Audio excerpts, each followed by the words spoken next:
बेहतरीन drama serial शिकंजा के इस एपिसोड में आप देखेंगे कि साकिब काफी गुस्से में आ जाता है और कहता है कि तुम बिल्कुल ठीक कहती थी। काश मैं तुम्हारी बातों पे पहले ही यकीन कर लेता तो आज मुझे ये दिन ना देखना पड़ता। मुझे क्या पता था कि ये लड़कियां मुझे इस हद तक जलील करके रख देंगी कि मैं किसी को मुंह दिखाने के काबिल नहीं रहूंगा। आखिर कोई ऐसा कैसे कर सकता है? कैसे कोई इतना संगदिल हो सकता है? मुझे तो यकीन ही नहीं आ रहा कि आखिर इतनी घटिया हरकत तुमने कैसे कर दी। आप देखेंगे कि रिदा कहती है कि अगर वो अपने लिए ना बोलती तो कोई भी उसका साथ ना देता, आज वो बिल्कुल तन्हा अकेली होती। तो इसलिए बेहतर यही है कि उस पर इस तरह की ताने कशी के बजाय कभी अपने ऊपर भी गौर कर लिया जाए कि आखिर आप लोग क्या कर रहे हैं और क्या करना चाहते थे।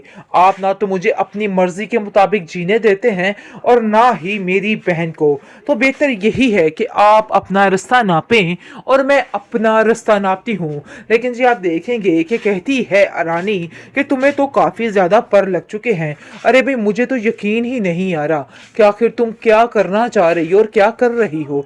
ये सारी बातें तुम्हें बार बार क्यों समझानी पड़ रही हैं? देखो अपने आप को बदलने की और समझने की कोशिश करो। ये सारी चीज़ें सिर्फ और सिर्फ एक इख्तलाफात के तौर पर रह जाएंगी और कुछ नहीं। और कभी भी तुम्हारा भाई तुम्हारा सगा नहीं बनेगा। ये बात तुम अपने जहन में अच्छे तरीके से बिठा के रखना, क्योंकि मैंने भी फैसला कर लिया है कि अब मैं आप दोनों का ये असली चेहरा सबके सामने लेके आऊंगी और फिर जाकर हर चीज़ का अंदाज़ा हो जाएगा। मेरे भाई को बहका कर आप लोगों ने जिस तरीके से बदला लिया है ना, इस चीज़ को तो मैं कभी भी नहीं भूलूंगी, चाहे जो मर्जी हो जाए। जिस पर रिदा कहती है कि हमें भी अब किसी बात से कोई फर्क नहीं पड़ता, इसलिए आप अब इन बातों को मत किया करें और इन सब चीज़ों का अब कोई फ़ायदा भी बाकी नहीं रह गया है, चाहे जो मर्जी हो जाए।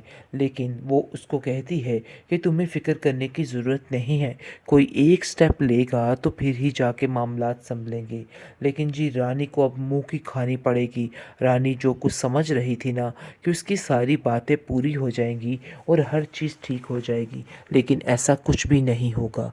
अब उसको अपना सारा गुस्सा थूकना पड़ेगा और दोबारा से फ़िज़ा को एक्सेप्ट करना पड़ेगा। फ़िज़ा जो कि हर बात उसकी, हर ज़्यादती उसकी बर्दाश्त करती आई, लेकिन अब जाकर उसको अपनी इस चीज़ के बारे में आवाज़ उठानी ही पड़ी।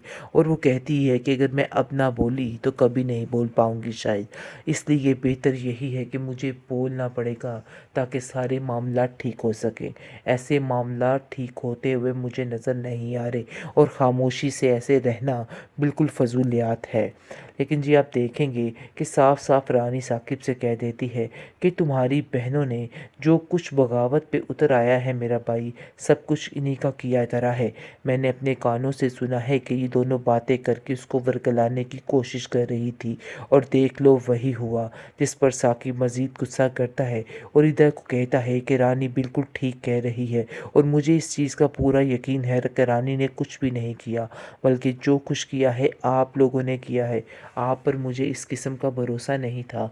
मैं तो बड़े मान के साथ अपनी बहनों को रखा हुआ था और मैं समझ रहा था कि आप लोग सिर्फ़ और सिर्फ मेरी सगी हो और कुछ भी नहीं। लेकिन जी आप देखेंगे कि रिदा कहती है कि आपने फिर से एक दफ़ा गलती कर दी है। शायद आपको इस चीज़ का अंदाज़ा नहीं हो रहा, लेकिन मैं आपको यही बताने की कोशिश कर रही हूँ कि अब आप दोबारा ये गलती मत कीजिएगा, वरना मामलात बहुत ज़्यादा पेचीदा हो जाएंगे। क्यों जानती है वो कि अब सब कुछ ख़त्म होने वाला है और कुछ भी ठीक नहीं होगा, क्योंकि रानी ने हर चीज़ की तबाही बुरे तरीके से मचा के रख दी है।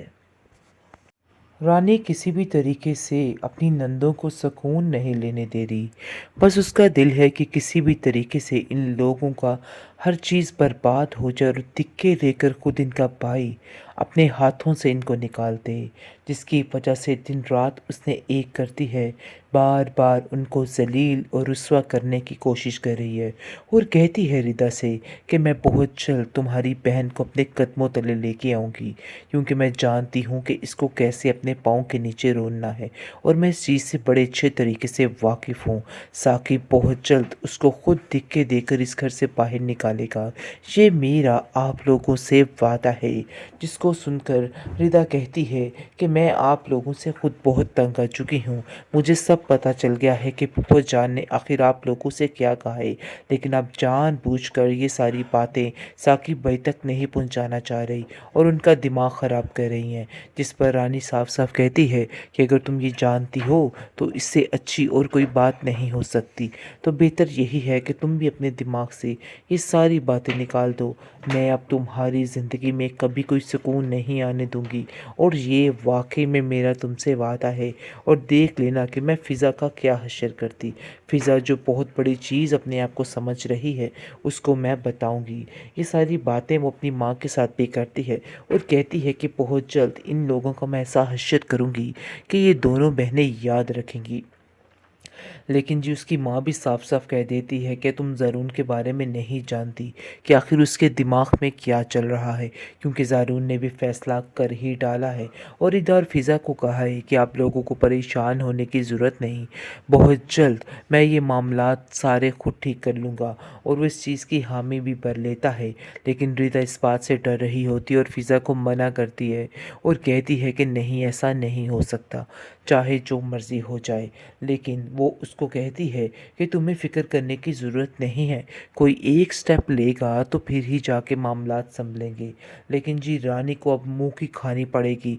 रानी जो कुछ समझ रही थी ना कि उसकी सारी बातें पूरी हो जाएंगी और हर चीज़ ठीक हो जाएगी, लेकिन ऐसा कुछ भी नहीं होगा। अब उसको अपना सारा गुस्सा थूकना पड़ेगा और दोबारा से फ़िज़ा को एक्सेप्ट करना पड़ेगा। फ़िज़ा जो कि हर बात उसकी, हर ज़्यादती उसकी बर्दाश्त करती आई, लेकिन अब जाकर उसको अपनी इस चीज़ के बारे में आवाज़ उठानी ही पड़ी और वो कहती है कि अगर मैं अब ना बोली तो कभी नहीं बोल पाऊँगी शायद, इसलिए बेहतर यही है कि मुझे बोलना पड़ेगा ताकि सारे मामला ठीक हो सकें। ऐसे मामला ठीक होते हुए मुझे नज़र नहीं आ रहे और ख़ामोशी से ऐसे रहना बिल्कुल फ़जूलियात है। लेकिन जी आप देखेंगे कि साफ साफ रानी साकिब से कह देती है कि तुम्हारी बहनों ने जो कुछ बगावत पे उतर आया है मेरा भाई, सब कुछ इन्हीं का किया धरा है। मैंने अपने कानों से सुना है कि ये दोनों बातें करके उसको वरगलाने की कोशिश कर रही थी और देख लो वही हुआ। जिस पर साकिब मज़ीद गुस्सा करता है और इधर को कहता है कि रानी बिल्कुल ठीक कह रही है और मुझे इस चीज़ का पूरा यकीन है कि रानी ने कुछ भी नहीं किया, बल्कि जो कुछ किया है आप लोगों ने किया है। आप पर मुझे इस किस्म का भरोसा नहीं था। मैं तो बड़े मान के साथ अपनी बहनों को रखा हुआ था और मैं समझ रहा था कि आप लोग सिर्फ़ और सिर्फ मेरी सगी हो और कुछ भी नहीं। लेकिन जी आप देखेंगे कि रिदा कहती है कि आपने फिर से एक दफ़ा गलती कर दी है। शायद आपको इस चीज़ का अंदाज़ा नहीं हो रहा, लेकिन मैं आपको यही बताने की कोशिश कर रही हूँ कि अब आप दोबारा ये गलती मत कीजिएगा, वरना मामलात बहुत ज़्यादा पेचीदा हो जाएंगे। क्यों जानती है वो कि अब सब कुछ ख़त्म होने वाला है और कुछ भी ठीक नहीं होगा, क्योंकि रानी ने हर चीज़ की तबाही